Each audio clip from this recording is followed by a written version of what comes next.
No. So the first thing we're going to do is perimeter. Perimeter is the total distance around the outside of a shape. So the blank part here is outside. Perimeter, the total distance around the outside of a shape. So like if we, like I said, like if it's a football field, we're talking about the fence that runs around the outside.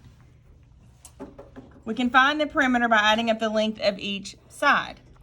So regardless if it's a square or a rectangle or a triangle or a hexagon or any abnormal shape, all you have to do to find the perimeter of any shape, no matter what, is just add up all the sides. Just like add up the lengths of every single side. If you're looking at a rectangle, like in this picture, the opposite sides, the opposite sides of a rectangle are always equal. So if we're looking at this side, we can tell that if this is 2 millimeters, then this is 2 millimeters, right? Yeah. And if this is 6, then this is 6, because they're opposite from each other. So the opposite sides of a rectangle are always equal. So we can find the perimeter of this rectangle by adding twice the length, don't talk, and twice the width. So like if this is the length and this is the width, we can find the perimeter by twice the length and twice the width, right? Since opposite sides are equal. Length is a weird word. It's so weird. So, Length.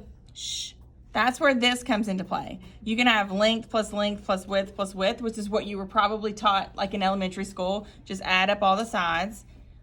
Or since the opposite sides are equal to twice of each other, so this would be 2 times the length plus 2 times the width. Have you seen this before? Yep. Okay. Or we now know what distributive property is too, right? Where you can multiply the 2 by everything that's on the inside. That's still going to give you this. I saw that too. So all of these are the same. You can do perimeter in any of those ways. We need to write that? No, it's already there for you. You already see this part, right? It's there. Yeah. So you should have in the top part, the total distance around the outside of the shape is the perimeter. And we can find the perimeter by adding the length of each side. So you can do it this way, or you can do the opposites are the same. So it's 2 times the width plus 2 times the length. Any questions about that? You should have seen this before. I'm kind of going fast because this is review. Okay. Now this is if we have a rectangle where you have a length and a width, meaning the sides are different lengths. If we have a square,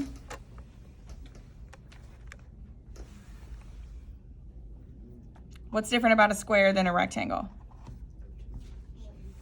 Right, they're equal. So a square is a special type of rectangle because all of its sides are equal. So if this is 4, this is 4, this is 4, this is 4, they're all the same, right?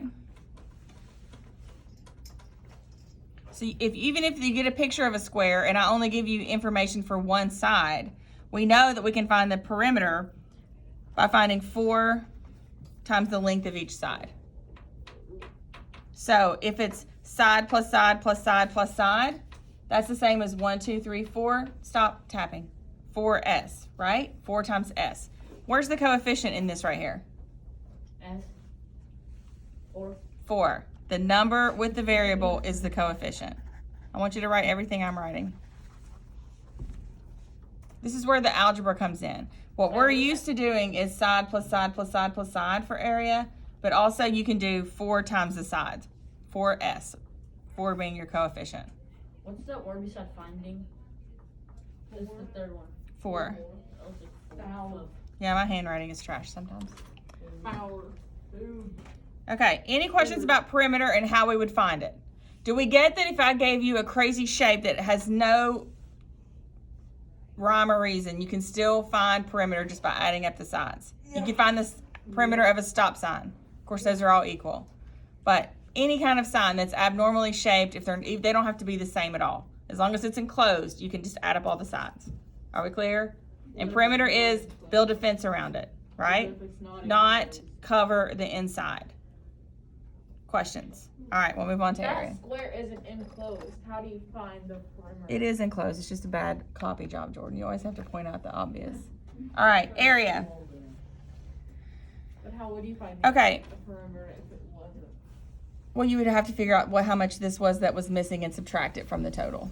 Like if you wanted a door away or something, you would just add up all the sides and then figure out how much you want and cut that out. Subtract it at the end. That's a good project for you. It's like a house plan. You ever look at a house plan? No. It's like an architect house plan. It's pretty cool, really. Blueprint. It's like, yeah, like the blueprints. It kind of gives you like a realistic view of like if you were going to like put carpet in your house, you would have to look at every room and see how big it is. Would carpet be perimeter or area? Area, right? Because we're going to cover the whole floor. If we're going to like do the baseboards around the outside of the room, that would be what? Perimeter, right? So think like fence or carpet. Miss Lane, who, Yeah, you've done this for years, but this is something for 7th grade that they want us to do it in the formulas. Okay. your brain. All right, so area. Area is the amount of space, so like the space on the floor, of a two-dimensional object takes up, or the number of square units. This is where it gets a little bit tricky, or different. You remember whenever you've done perimeter in the past, if I say, what's the perimeter of this room, and we said it's 100 feet, you would just have feet as your label, right? But if I said, what's the area of this room, and it was 200 square feet, there's a difference. You remember the square? Okay, this is going to explain why it is square feet instead of just feet. Okay, we can find the area of a rectangle by counting the number of square units that fit inside the figure, which would be hard, right? Like, it'd be, you know how like sometimes our room has carpet, but like in some classrooms they have tile on the floor? Yeah, the tiles on the floor are usually like 1 foot tiles. They're usually like 12 by 12 squares. So one way that you can find the area of a room that had 1 foot by 1 foot squares is to count every single tile, right? You could count every single one, and that would be exactly how many square feet you have. That would take forever, right? That's not like a feasible, if you're gonna do a gymnasium, that would take forever to count each 1 foot square. So there's an easier way to do that.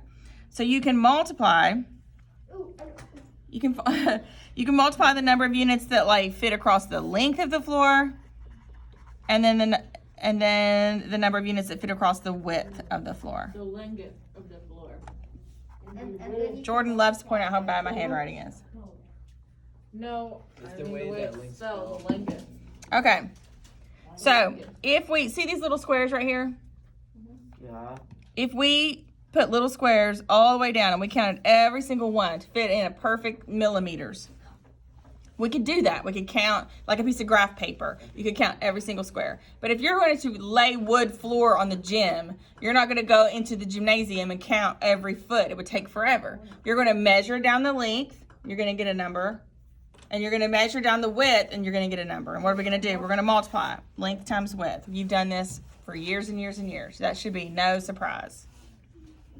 What would be the area of this rectangle on this paper right here? The way that they wrote it out was really So we've got area equals length times width. What's the length? The length is 12. 6 millimeters. What's the width? 2 millimeters. So what is the area? 12 millimeters. 12 what? 12 square millimeters. There you go. You can barely see it. I can't see it. Oh, sorry. There we go. How's that? That bigger.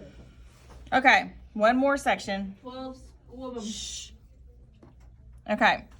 Now, if you have a square, am I going too fast? Yes. Okay. No, Just a lot of it. you're just going What's too that slow. thing? A? Okay. A equals. Right here? L, that's an L. That's in length times width. So the length was 6. Shh. Not efficient. And the width was 2. So it's 12 square millimeters. It's cursive because a lowercase L looks like a 1. That's true. All right. Let's go on down here to the square and check it out. Okay. The thing about the square is you can do the square just like you did a rectangle. You can do length times width. But we want to look at it in a different way. So you can do it the same way. You can do if this one is, why does that say 5? It should say 4. Does yours say 5? No, we can't see. No, ours says 4. Mine says 5. That's weird. The bottom one is, yeah, the bottom one is 5. It's supposed to be 4. I don't know why. I have one over here that says 4 and then one that says 5. It should be 4. So it's 4, 4, 4. So just change it. Mine says 7 or a trapezoid. It does not. Just mark it. No, it says 5. It would be a trapezoid. That's right, because they're parallel. Okay. So since the side it's a 4 equal sides. So if you have 4 equal sides and they're all 4, 4, 4, you can do length times width, or you can do 4 times 4, or you can do S times S, which would be side times side, or S squared. Remember what S squared means? Just S times S times itself. So if it was S squared and S is 4, 4 squared is what? 28. No. No. 4 times 4 is what? 16. Oh. 16. So the answer is 16 square millimeters. Now you can do length